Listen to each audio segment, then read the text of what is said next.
এবং এটা যখন সমালোচনা হবে তখন আপনি বলবেন ভাই এই যে বিএনপির বিরুদ্ধে বিএনপি ন্যারেটিভের শিকার। তো বিএনপি এত ন্যারেটিভের শিকার হয় কেন? যে আপনি একজনকে ঘোষণা করেছেন, ঘোষণা করার পরে কোনো যৌক্তিক কারণ ছাড়া তাকে আপনি স্থগিত করে দিচ্ছেন, এটা তো একজন কবিকে অসম্মান করা। এবং সেটা ঘোষণা করতে আপনি তো সরকার আসছেন, আপনি তাকে এর আগে আপনি তো তাকে আরে ভাই আপনি তাকে পুরস্কার বাংলার ঘোষণা করতে 25 সালে পুরস্কার আপনি তাকে ডিজিকে আজম আরে ভাই ডিজিকে এটা করছেন নাকি? আপনি খুঁজবেন পুরস্কার ঘোষণা করে কে? পুরস্কার কমিটি প্রধান কে? হ্যাঁ না, পুরস্কার তো আপনি দিচ্ছে কে? শেষ পর্যন্ত এটা আটকাইলো কে?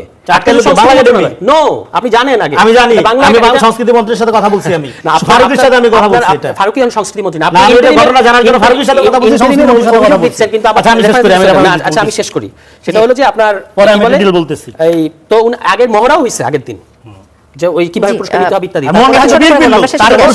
বিএনপি লোক উনি আসলে যাতে হলো তুমি জাসদের লোক, আপনাকে বিএনপি বানাইতেছে, নিজে বিএনপি লোক মনে করে। বিএনপি লোক বলে তো হোক সে বিএনপি লোক। চলে এসেছে একেবারে শেষে চলে এসেছে। বিএনপি হলো সেই দল যারা আপনার স্টেজ থেকে বিএনপি সাংবাদিককে নামাই দেওয়া হয় নাই, ওই যে আমাদের ভাইকে। আচ্ছা, এই প্রশ্নটা আমার মনে হয় চলতে থাকবে। আমরা বিএনপি লোক এটা দিয়ে তো আপনি অপরাধ থেকে লোক করতে পারবেন। বিএনপি করবে না, তার লোকরে সে তার লোকরে পুরস্কৃত করতে চাইবে রে ভাই। জি, একদম ছোট করে শুনতে চাই। এটা প্রবলেমটা হচ্ছে কর্নেল এই মোহন রায়হান ইস্যুতে আমরা দেখতে পাচ্ছি একটা ইডিওলজিক্যাল কনজারভেটিভিজমের উত্থান হচ্ছে এখানে। বাম, আওয়ামী লীগ, জামাত একেবারে শেষ পর্যায়ে সব এক কাতারে, এবং যেখানে এই যে ঘটনার সাথে বিএনপির ন্যূনতম কোনো সম্পর্ক নাই। কারণ আমি কথা বলছি ফারুকের সাথে, কথা বলছি সংস্কৃতি মন্ত্রণালয় হয়। তাহলে এখন এখানে আছে কত জামাতের আসন? 70টা মিললে এটা হচ্ছে না তো। তারা তো সরকার গঠন করছিল সকাল বিকাল ফেসবুকেই। আপনার ইলেকশন আগের থেকে তো সরকার জামাতের সরকার ছিলই। দেখেন সেটা ইস্যু না, ইস্যু হলো এই নির্বাচনটা কিসের নির্বাচন ছিল? এই নির্বাচনটা ছিল প্রপাগান্ডা বনাম পরিকল্পনা। তারা যেইভাবে প্রপাগান্ডা দিয়ে এখানে একটা কৃত্রিম হাইপ তৈরি করে, জনজোয়ার তৈরি করে জনগণকে এখানে মনীষা আলাপ করলো, যেই ধর্মের ব্যবহার নির্বাচনে আচরণবিধিতে করা যাবে কি যাবে না এটা নির্দেশনা আছে না? এটা কেউ মানছে? ধর্ম ব্যবহার করা যাবে না এটা তো নিষেধ করা আছে নির্বাচন কমিশনের আপনার নীতির মধ্যে। কিন্তু সেটা তো শুরুই হয়েছে নির্বাচন জান্নাতের টিকিট বিক্রির মধ্য দিয়া। সেই টিকিট হয়তো ব্ল্যাক আউট হয়ে গেছে দেখে তারা পাশ করেনি। টিকিট যদি আপনার তারা প্রপারলি সরবরাহ করতে পারতো তাহলে হয়তো তারা পাশ করে যেত। এখানে প্রপাগান্ডা মানুষ এন্ড অফ দ্য ডে খায় না। আমরা একটা মাল্টি পার্টিজান পলিটিক্সের বিকাশ চাইছিলাম 5 তারিখের গণঅভ্যুত্থানের পরে। সেটা সামহাও এই আপনার বিএনপি জোট বনাম জামাত জোটের নির্বাচনের মধ্যে দিয়ে সেটা নির্বাচনের মধ্যে দেখা যায় না। কিন্তু এটা সম্ভাবনা শেষ হয়ে গেছে সেটা আমি বলবো না। তো ফলে সেদিক থেকে মাল্টি পার্টিজান মানে বহুদলীয় বিকাশের যে সুযোগ নির্বাচনের মধ্যে ছিল, এটা এখানে এই দুই জোটের মধ্যে ভোটার ভাগ হয়ে যাওয়ার কারণে সেটা খানিকটা ক্ষতিগ্রস্ত হয়েছে, এটা বলতে হবে। কিন্তু অন্যদিক থেকে কিভাবে একটু যদি ব্যাখ্যা করেন। মানে ধরেন এখানে যদি এনসিপি নিজেদের মতো করে আলাদা নির্বাচন করতো এবং ইসলামী জোটগুলো যদি আলাদা আলাদা থাকতো তাহলে প্রতিযোগিতার পরিবেশটা আর অন্যরকম হইতো, আর অনেকগুলো শক্তিশালী ব্লক আমরা দেখতে পাইতাম। কিন্তু তা না করে বিএনপি জোট বনাম জামাত জোটের একটা লড়াইয়ের মধ্যে মাঠ বিভক্ত হয়ে গেছে। এবং সেই লড়াইয়ে জামাত সোশ্যাল মিডিয়াতে সরকার গঠন করতেছে, ভুয়া ন্যারেটিভ, তারপরে হলো আপনার জরিপ, ওই যে আরেক জরিপের উৎপাদন, ধর্মভিত্তিক রাজনীতি এটাকে আলাদা করে দেওয়া, হ্যাঁ আলাদা করে দেওয়ার মধ্যে দিয়ে এই যে জরিপের উৎপাদে তো আপনার কান পাতা যেত না। সকাল বিকাল সমস্ত জরিপে দেখা যাচ্ছে জামাতের, হ্যাঁ এখন জামাতের আমির জরিপে বিএনপিও জিতেছে, অনেক জরিপ চোখে পড়েছে যে বিএনপিও জিতেছে। বিএনপির জরিপ হলো ওর চেয়ে 100 ভাগের 1 ভাগ। যে জরিপে জামাতকে জেতানো হয়েছে বিএনপি পন্থী জরিপে 100 ভাগের 1 ভাগ ছিল। আমি একদম ধৈর্য ধরে দেখাইতে পারবো। হ্যাঁ, তো আপনার এই জরিপগুলোর মধ্য দিয়ে যেটা করে, হ্যাঁ বিএনপিও করছে, তো এই জরিপগুলো করার মধ্য দিয়ে তারা যেভাবে আপনার এই একটা হাইপ তৈরি করার চেষ্টা করছে, সেটা তো ধরুন মাঠের কি হয়েছে, মাঠের তো বাস্তবতাটা ভিন্ন ছিল। সেই ভিন্নতাটা আমরা দেখলাম 12 তারিখে। এখন এই যে অভিযোগ যেটা করছেন মিয়া গোলাম পরওয়ার সাহেব, যে অল্প কিছু ভোটের ব্যবধানে হারিয়ে দেওয়া হয়েছে, এই অভিযোগ তো বিএনপিও করছে। আমি ভোট দিচ্ছি ঢাকা 16 আসনে আমিনুল হক, তাকে আমি সকালবেলা গেছি আরো 2-3টা কেন্দ্র গেছি দেখার জন্য।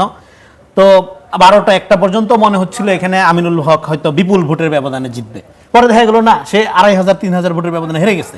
আচ্ছা, তো বিএনপিও এরকম তো বহু জায়গায় অল্প কিছু ভোটের ব্যবধানে 1500, 2000, 3000, 4000 ভোটের ব্যবধানে বহু প্রার্থী হেরে গেছে। ফলে এই অভিযোগ তো বিএনপির বরং আরো স্পেসিফিক আছে যে এই যে বিতর্কিত কলঙ্কিত পোস্টাল ব্যালট, এইটা আপনারা কোথায় কিভাবে যুক্ত করে আপনাদের প্রার্থীদেরকে জিতাইলেন। এবং জামাত ইসলামের, হ্যাঁ যেটা তারা মনে করছে যে তাদের জনপ্রিয়তা বেড়েছে, হ্যাঁ এবং জনপ্রিয়তা জামাত ইসলাম এবং এনসিপি থেকে এই অভিযোগটা প্রায় শোনা যায় যে ভোটের সময় বড় দলের রাজনীতি, সব ইস্যু বলবো না, বেশ কিছু ইস্যুতে একাকার ছিল, সেখানে বিএনপি একদম বিপরীত মেরুতে ছিল বড়। আচ্ছা, তো ফলে এখানে বিএনপিকে তো অনেক, বিএনপি দেখেন এই সাই ভোটার যারা, নীরব ভোটার যারা, তাদের উপর নির্ভর করা ছাড়া বিএনপির তো আর কোনো অপশন ছিল না। বিএনপির নেতাকর্মীরা কোনো কোনো জায়গায় আরো ভোট কাটার মেশিন হিসাবে কাজ করতেছিল, তাদেরকে দেখে লোকজন আরো ভোট দিতে নিরুৎসাহিত হচ্ছিল। এমন একটা কন্ডিশনে ইলেকশনটা পার করতে হয়েছে। তো সেই ক্ষেত্রে এই যে অভিযোগটা যেটা করলেন যে অল্প কিছু ভোটের ব্যবধানে জামাতের প্রার্থীকে হারাই দেওয়া হয়েছে, সেই হিসাবটা করলে বিএনপির তো আরো আসন বাড়ার কথা। হ্যাঁ, অন্তত ঢাকার আসনগুলোর কথা আমি বলতে পারি। এই যে ইভেন ধরেন জামাতের আমিরের যে আসন, আমির সাহেব পাশ করছে কিনা এটা নিয়ে এলাকার লোকদের যারা ভোটার তাদের সন্দেহ আছে।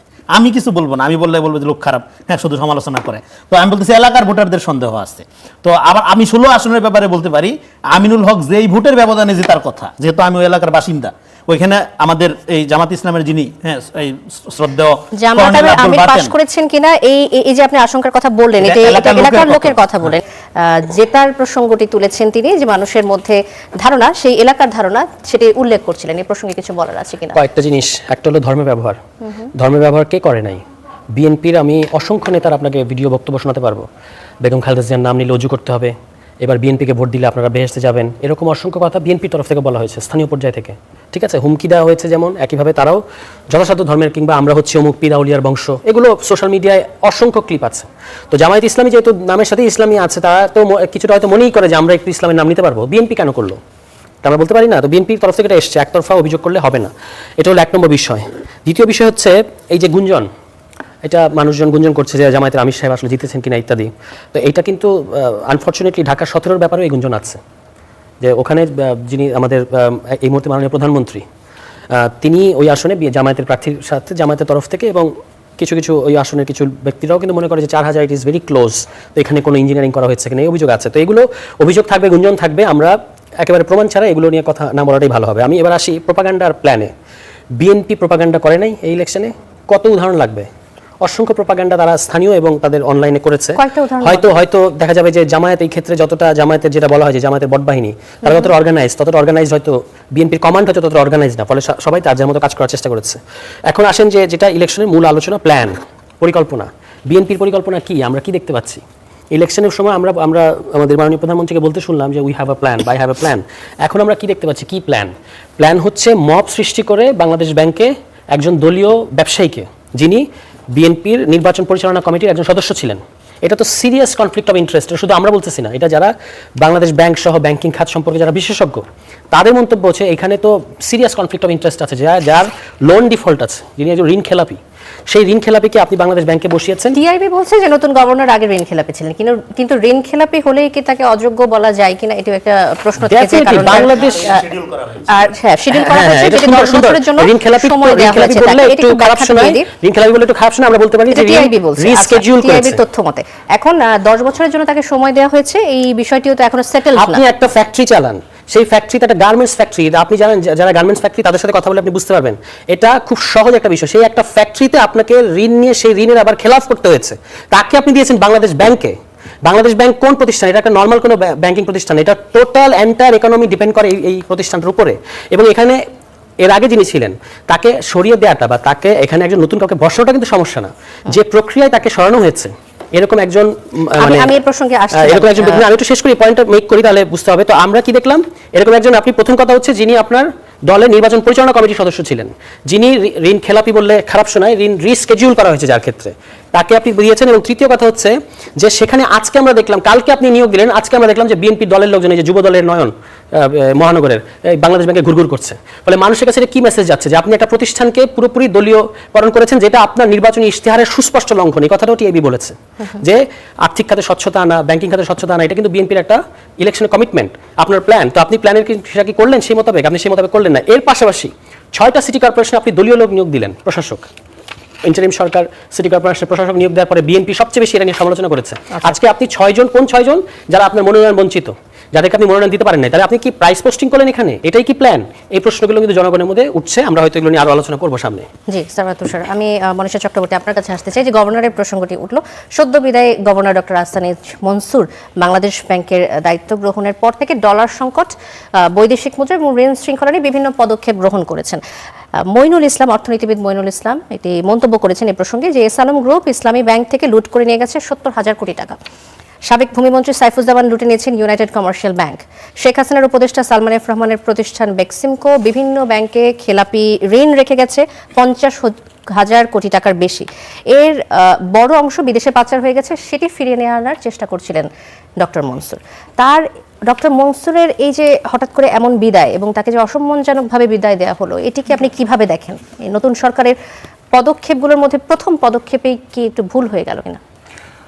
দেখুন, প্রথম কথা হচ্ছে যে আমরা নতুন সরকার যখন আসলেন এবং এসেই প্রথম বললেন যে মব সন্ত্রাস আর চলবে না, এই ধরনের বিষয়টি তারা বললেন। কিন্তু আমরা কিন্তু পরপর কয়েকটা ঘটনা দেখলাম। আমরা দেখলাম যে রুমিন ফারহানা যখন ফুল দিতে গেলেন তখন সেখানে একটা মব সৃষ্টি করা হলো, এবং এই যে একটা প্রাতিষ্ঠানিক একটা নিয়োগের ক্ষেত্রে মানে একজন আসানি ঘটনার ক্ষেত্রে বিএনপি বলছে যে এটি আসলে স্থানীয় লোকজন করেছে, বিএনপির লোকজন স্বতন্ত্র প্রার্থীকে কোনো রকম হামলা করেনি এমন দাবি করছে, এবং এটি কোনো প্রমাণ তো স্বাভাবিক। কেন্দ্র থেকে গিয়ে তো আর ওখানে হামলা তারা করবেন না নিশ্চয়ই, যেহেতু এটা একটা স্থানীয় ইস্যু, স্থানীয় লোকজনই সেখানে ইনভলভ থাকবেন। তো এটা আসলে খুব গুরুত্বপূর্ণ ব্যাখ্যা বলে আমার কাছে মনে হয় না। যখন আমি সিরিয়াস হব বিষয়টা নিয়ে, তখন তো সেটা প্রত্যেকটা জায়গায় সেটার প্রতিফলন থাকতে হবে। এটা একটা ছোট বিষয়, কিন্তু আহসান এইচ মনসুরের মতো একজন সিনিয়র অর্থনীতিবিদ যিনি অত্যন্ত সম্মানিত এই সেক্টরে, সেরকম একজন মানুষকে যে এই অসম্মানের সাথে বিদায়টা নিতে হলো, এটা আসলে কোনোভাবেই গ্রহণযোগ্য নয়, এবং বিষয়টি খুবই নিন্দনীয় একটি বিষয় হয়েছে। এবং এটা সারা বাংলাদেশ ব্যাংকের একজন গভর্নরের এভাবে বিদায় নেওয়া, তো সারা পৃথিবীর কাছে আমাদের বার্তাটা গেল যে বাংলাদেশে আসলে প্রতিষ্ঠান থেকে মানুষ কিভাবে বিদায় নিচ্ছে এবং কিভাবে সেখানে নিয়োগপ্রাপ্ত হচ্ছে।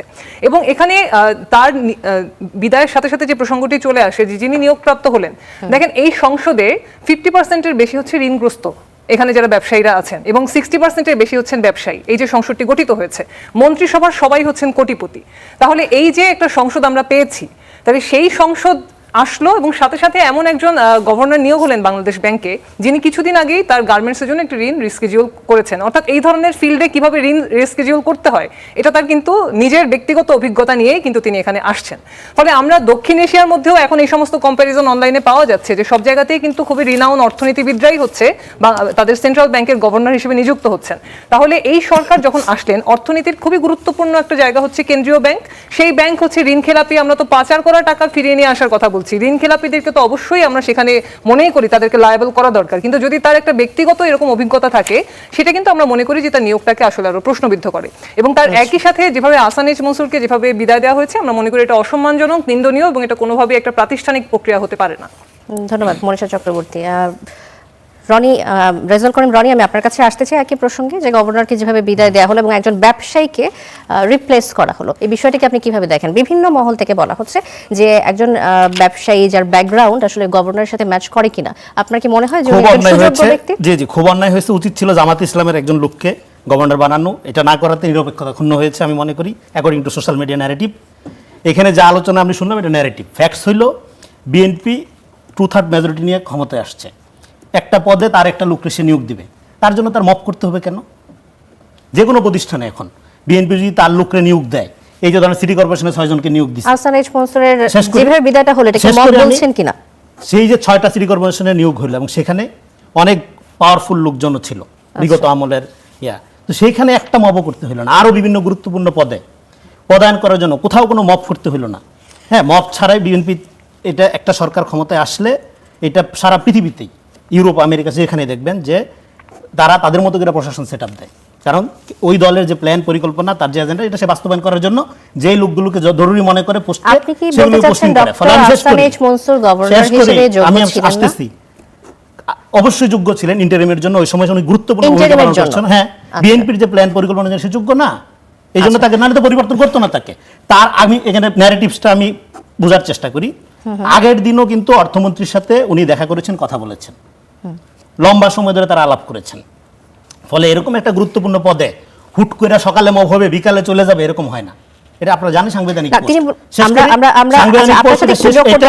এটা অবশ্যই পূর্ব পরিকল্পনা মতো কাকে নিয়োগ দেওয়া হবে, এটা অনেক 3-4 দিন ধরে আলাপ হচ্ছিল, এবং বাংলাদেশ ব্যাংকে যারা কাজ করে তারা জানে, এবং এই মবের সাথে যারা জড়িত তারা বেসিক্যালি নীল দলের লোক, আমরা যেটা খোঁজ নিয়ে জানতে পারছি, এবং এখানে গুপ্ত হিসাবে যারা ছিল, যারা নিজেরা এখন বিএনপি প্রমাণ করার জন্য উঠা পড়া লাগছে, এবং বিএনপি প্রমাণ না করলে আপনারা জানেন এখানে যেটা হয় যে এখানে বাংলাদেশে সবাই ক্ষমতার সাথে থাকতে চায়। দেশের বৈদেশিক মুদ্রা রিজার্ভ 2023 সালের হিসাবে $48 বিলিয়ন উন্নতি হয়েছিল। সেখান থেকে 5ই আগস্ট যখন সরকার পতন হলো, শেখ হাসিনা রেজিমের $20 বিলিয়ন নেমে এসেছিল।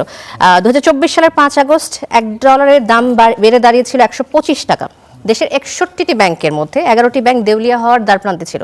এই অবস্থা থেকে আমাদের আগের governor doctor Ahsan H Mansur 11টি ব্যাংকের যে পতনমুখী ব্যাংক তাদেরকে একসাথে করে মার্জ করার একটা প্রক্রিয়া চালু রেখেছিলেন এবং তিনি চেষ্টা করছিলেন সেখান থেকে উঠিয়ে নিয়ে আসতে ব্যাংকিং খাতকে ধ্বংসের মুখ থেকে। আপনি বলছেন যে তার এই যে হঠাৎ করে তাকে সরিয়ে দেওয়া হলো, এটি হঠাৎ করে সরিয়ে দেওয়া হয়নি, আগে থেকে প্ল্যান করে দেওয়া হচ্ছে, কিন্তু আমরা তো জানলাম সব জায়গা থেকে যে তিনি জানতেনই না এই ঘটনাটি যখন ঘটলো। বললাম তো, তার মবের আগের দিনও ঘটনাটি। তিনি অর্থমন্ত্রীর সাথে বৈঠক করছেন এবং বলছেন তাকে ডেফিনেটলি অর্থমন্ত্রী এবং আমি বললাম একটা সাংবিধানিক পোস্টে সকালে এক দল লোক বিক্ষোভ করলো আর বিকালে চেঞ্জ হয়ে গেল, ব্যাপারটা এরকম হয় না। এখানে পরিবর্তন হবে, এটা 3-4 দিন ধরে বাংলাদেশ ব্যাংকের কর্মকর্তা কর্মচারীরা গুঞ্জন ছিল। ফলে যাদের নতুন করে আমি শেষ করি, অফিশিয়ালি ডিক্লেয়ার করা হতো, মবের আমি আপনাকে বলি ঘটনাটা এখানে আসলো কেন? মবের ঘটনাটা আসলো যারা